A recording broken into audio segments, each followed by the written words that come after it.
পাগল ছেলেটা। Good morning বন্ধুরা, welcome back to my channel Sanchita cooking and ব্লগের নতুন একটি ভিডিওর সঙ্গে তোমাদের সকলকে ওয়েলকাম জানাই। আজকে হচ্ছে শনিবার, তো সকাল সকাল দেখো এখন বাজে হচ্ছে গিয়ে 6:45। এখন বেরোলাম, যাব হচ্ছে শ্যামবাজার কলকাতাতে। আর মা আসছে, মা অনেক ভোরে বেরিয়েছে, প্রায় 5:30টার ট্রেন ধরেছে। তো এখন বললো নৈহাটি থেকে, মানে ব্যান্ডেল থেকে নৈহাটি আসছে। তারপরে আমি ইচ্ছাপুর থেকে উঠবো। এখন আমি ইচ্ছাপুর যাচ্ছি, মাকে নিয়ে ডাক্তার দেখাতে যাবো। তো চলো, তোমাদেরকে পরে আবার সবটা শেয়ার করবো। আর মা আসলে তো শনিবার করেই আসে, কেননা শনিবার করেই মায়ের ডক্টর, সেই জন্য। তো সকালবেলায় সমস্ত কাজ সেরে ভুল, মানে মা তো, আমার শাশুড়ি মা তো কাজ করবে রান্নাবান্না, তো সমস্ত জোগাড় টোগাড় করে দিয়ে এসেছি। আজকে শনিবার নিরামিষ, ওই মটর ডাল ভিজিয়ে রেখেছিল, সেগুলো সব পেস্ট করে দিয়ে আসলাম, ওগুলো বড়া ঠড়া করবে। তারপরে দুটো ঘর, বারান্দা, সিঁড়ি সব মুছে টুছে তারপরে তোমাদের দাদাভাইয়ের টিফিন রেডি করে দিলাম। ওআরএসের একটা বোতল, একটা নর্মাল ঠান্ডা জলের বোতল, তারপরে টিফিন সমস্ত ব্যাগে দিয়ে দিয়েছি। শুধু মাকে বললাম যে ও ঘুম থেকে উঠলে শশাটা নেবে নাকি, তাহলে জিজ্ঞাসা করে তারপর কেটে দিও। তো করে এখন যাচ্ছি, এখন হেঁটে হেঁটে এই যে এখন টোটো ধরবো ইচ্ছাপুর স্টেশন থেকে, মায়ের সাথে উঠবো। মা যে ট্রেনে আছে, মানে যে ট্রেনে আর কি নৈহাটি থেকে উঠবে মা তো ব্যান্ডেলের ট্রেনে আছে, এখন ব্যান্ডেল থেকে নৈহাটি আসছে। তো নৈহাটি থেকে যে ট্রেন ধরবে সেই ট্রেনে উঠবো। তো চলো, পরে কথা বলছি আবার, টাটা।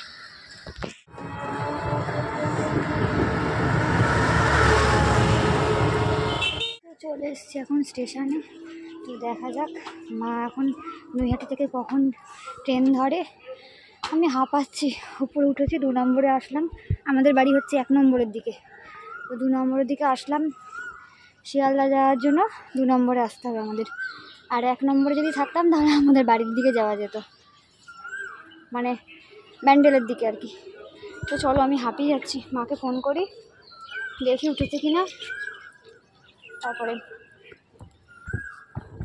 তো 7:15-20 মতো বাজে, দেখো এই যে স্টেশনটা তোমাদের দেখালাম ইচ্ছাপুর। তারপরে উঠে গেছিলাম ট্রেনে, মাও কিন্তু ইচ্ছাপুরে নেমেছিল, আর ইচ্ছাপুরে ট্রেনে উঠে গেছি। আর এখন মা আর আমি দুজন মিলে কিন্তু যাচ্ছি। তো আমার মায়ের তো প্রায় 3টে ট্রেন পাল্টে এখন 4 নম্বর ট্রেন পাল্টালো, মানে ভোরবেলায় এত ভোরে বেরিয়েছে। আর আমি তো যেহেতু এখান থেকে উঠেছি, তাই জন্য কিন্তু আমার বেশিক্ষণ টাইম লাগেনি। আর একটা ট্রেনে উঠে এই যে শিয়ালদা নেমে গেছি। শিয়ালদা স্টেশন থেকে এখন যাচ্ছি বাইরের দিকে, গিয়ে অটো ধরবো, অটো ধরে যাব ওই আর কি কলেজে, যেখানে আর কি মায়ের ডক্টর দেখাবো। এই যে JB Roy medical college and hospital, তো এখানে চলে এসেছিলাম। তো চলো, আজকে আমাদের আসতে অনেকটা লেট হয়ে গেছে। আমি তোমাদের বলেছিলাম 7:30 দিকে বেরিয়েছি, তারপরেও কিন্তু আমি মায়ের জন্য অনেকক্ষণ বসেছিলাম। আসলে মা উঠে গেছিলো গেদে আর কি, গেদে যে লোকালটা সেটা না, গেদে লোকালে উঠলে কিন্তু আমরা মা ওই ট্রেনটাতেই যেতে পারতো শিয়ালদা, কিন্তু উঠেছিল হচ্ছে গেদে কি যেন আর একটা আছে না, ওই প্রিন্সেপ ঘাট হয়ে যায়, ওটা দমদম থেকে ঘুরে যায় আর কি, শিয়ালদা যায় না। ওই জন্য মা আবার আমার সঙ্গে ইচ্ছাপুরে নামলো, তারপরে নামার পর আবার আমি ইচ্ছাপুর থেকে মা আর আমি একসঙ্গে আসলাম। তো তারপর দেখো চলে এসেছিলাম, এখানে কিন্তু প্রচণ্ড লাইন পড়ে গিয়েছিল, ভিড় হয়ে গেছিলো। তো মাকে বললাম তুমি বসো, ওখানে লাইন দেওয়া রয়েছে আমাদের, তাও আমি বললাম তুমি বসো, যার পর আর কি মা রয়েছে তারপরে আর কি। তো আমাদের ডক্টর দেখানো কমপ্লিট হয়ে গেছে। এখন ওই যে অটো করে মা আর আমি আসলাম স্টেশনে, মানে শিয়ালদা স্টেশনের এখানে আর কি যাচ্ছি। অটো করে আসলাম, অটো থেকে নেমে এখন হেঁটে যাচ্ছি। এখন কিছু খাবো, এখন বাজে হচ্ছে কি সকাল 11:05। তো চলো কিছু খাবো। তো এক জায়গা থেকে নিয়েছিলাম কচুরি। এই দোকানটা কিন্তু বিশাল ভিড় ছিল, একদম ছোট্ট মতো দোকানটা, কিন্তু দোকানটা এত ভিড় দেখে ভাবলাম যে হয়তো খুব ভালো করে, সেই জন্য নিলাম। আর সত্যি বেশ ভালো করেছিল কিন্তু। আর এখানে 2 রকম তরকারি দিচ্ছিল, তরকারি তার সাথে মটর ডাল। তো যে যেটা খাবে, মটর ডাল না, সরি, ছোলার ডাল বোধ হয়। তো যে যেটা খাবে সে সেটা নিতে পারছিল। তো যাই হোক, এদিকে কিন্তু পরোটা খাওয়ার পর নিয়েছিলাম আমরা একটা ওই টোস্ট, তো ডিম টোস্ট নিয়ে নিয়েছিলাম। মা বললো খাবে না, তাও আমি বললাম এতটা আমি খেতে পারবো না, তুমি এখান থেকে কয়েক পিস নাও। তো যাই হোক, তারপরে কিন্তু মা আর আমি, আর আমার মুখে চোখের অবস্থা দেখে তোমরা বুঝতে পারছো আজকে কি পরিমাণ গরম পড়েছিল। আর জানো তো মানে যেহেতু আমি ঘর থেকে এখন সেরকম বেরোই না, বাড়ি থেকে তো সেরকম বেরোনো হয় না, ঘরের মধ্যেই সারাক্ষণ থাকি, রোদটা তো পাই না। তো জানো তো আজকে বেরিয়েছি, এত কষ্ট হচ্ছে আর এত ঘামছি, তোমরা আমাকে দেখলে বুঝতে পারবে, মনে হচ্ছে যেন আমি পুরো চোখ মুখ ধুয়ে এসেছি। দেখো পুরো গলা টলা পুরো ঘামে কিন্তু মানে পুরো ভিজে গেছে। আমি কিন্তু মুখ মুছলাম মানে রুমাল দিয়ে মুছে তারপরে কিন্তু খাওয়া শুরু করেছিলাম, তারপরও দেখছি আবার ঘেমে গেছি, মানে এতটা ঘামছি অতিরিক্ত মাত্রায় কি বলবো। যাই হোক, তারপর ট্রেন ধরে এই যে বাড়ি ফেরার পথে মা কিনে দিল এখানে হচ্ছে কি পেপসির মতো একটা শরবত উঠেছিল। তো ওটা খেতে ভালো লাগছিল না বলে মা আবার বললো আম পোড়া শরবত উঠেছে, তাহলে তুই আম পোড়া শরবত খা। তো যাই হোক, তারপরে আম পোড়া শরবতও নিল। তো তারপরে আমরা এই যে খেতে খেতে এখন যাচ্ছি বাড়ির দিকে। তো চলো বাড়িতে গিয়ে তোমাদের সঙ্গে আবার পরে কথা বলবো। এখন হচ্ছে কি শিয়ালদা থেকে আবার ট্রেন ধরলাম, সমস্ত কিছু তো কমপ্লিট হওয়ার পর এখন বাড়ি যাচ্ছি আমরা।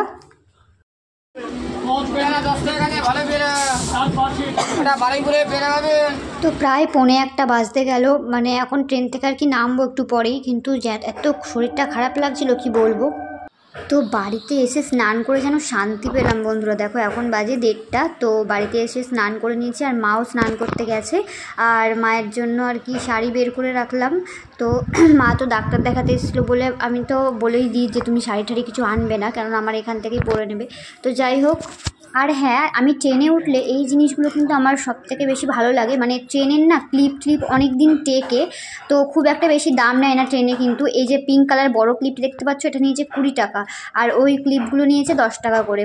তো 3টে ক্লিপ 40 টাকা, অনেকটা রিজনেবল প্রাইস, কিন্তু বেশ ভালোও লাগছিলো বেশ ক্লিপগুলো, তাই কিন্তু আমি এই 3টে নিয়েছিলাম। তোমাদের দাদা ভাই হচ্ছে এত পাগল, দেখো আমাকে বললো কি আজকে তো শনিবার, চপ আনা যাবে না, তো সিঙ্গারা এনে দাও, তোমার মা ওরা খাবে। তো আমি বলছি মারা কেউ গরমে খাবে না বলছে কিছু, তো বললো তাহলে ফুচকা এনে দাও। আমি বলছি খাবে না, শুধু শুধু এনে লাভ নেই, আর আমি এখন জামা কাপড় ছেড়ে যেতে পারবো না, এই এখন আবার চেঞ্জ করতে হবে, এই গরমে ইচ্ছে করছে না। সেই আবার আমি আমার ফোন কেটে দিয়েছে, বলেছি আনতে পারবো না। বাবাকে ফোন করেছে, বাবাকে ফোন করে আবার বলেছি, বাবা আবার ফুচকা নিয়ে আসলো। চলো এখন সন্ধ্যাবেলা খাওয়া হবে। পাগল ছিল একটা। আর হ্যাঁ বন্ধুরা, এই কথাটা না বললে নয়, আমার বর না কাজে আছে কিন্তু সবার চিন্তা ওর মাথার মধ্যে থাকে। এই যে আমার মায়ের জন্য বলছে কি তুমি কিছু এনে দিলে না সন্ধ্যাবেলা। আমি বলছি এই গরমে কেউ কিছু খেতে চাইছে না, কি আনবো বলো। বললো তাহলে ফুচকা এনে দাও। তো আমি বলছি ফুচকা এখন আর খাবে না, আনতে যেতে হবে না, থাক, আমি এখন জামা প্যান্ট ছেড়ে আনতে যেতে পারছি না। ও আবার আমার শ্বশুরমশাইকে ফোন করেছে, বাবাকে ফোন করে বলছে কটা ফুচকা এনে দাও। তো তারপর বাবা আবার দেখো গিয়ে এনে দিল। ও বাড়িতে নেই তো কী হয়েছে, সবার জন্য আর কি ওর মাথায় ঠিক থাকে। আর হ্যাঁ, তোমাদের দাদা ভাইয়ের শরীরটাও না খুব একটা ভালো না, ওর 2-3 দিন ধরে শরীরটা খুব খারাপ, না হলে এমনি ডাক্তার দেখাতে যায় না। পরশুদিন রাত্রিবেলা গিয়ে ডাক্তার দেখিয়ে এসছে। যে ছেলেকে ঠেলে পাঠিয়েও ডাক্তার দেখাতে যেতে চায় না, সে অত রাত্রিবেলা গিয়ে ডাক্তার দেখিয়ে এসে, তাহলে বুঝতে পারছো তো। তো যাই হোক, আজকে ভিডিওটা এখানে শেষ করছি, আবার নেক্সট ভিডিওতে তোমাদের সঙ্গে দেখা হচ্ছে।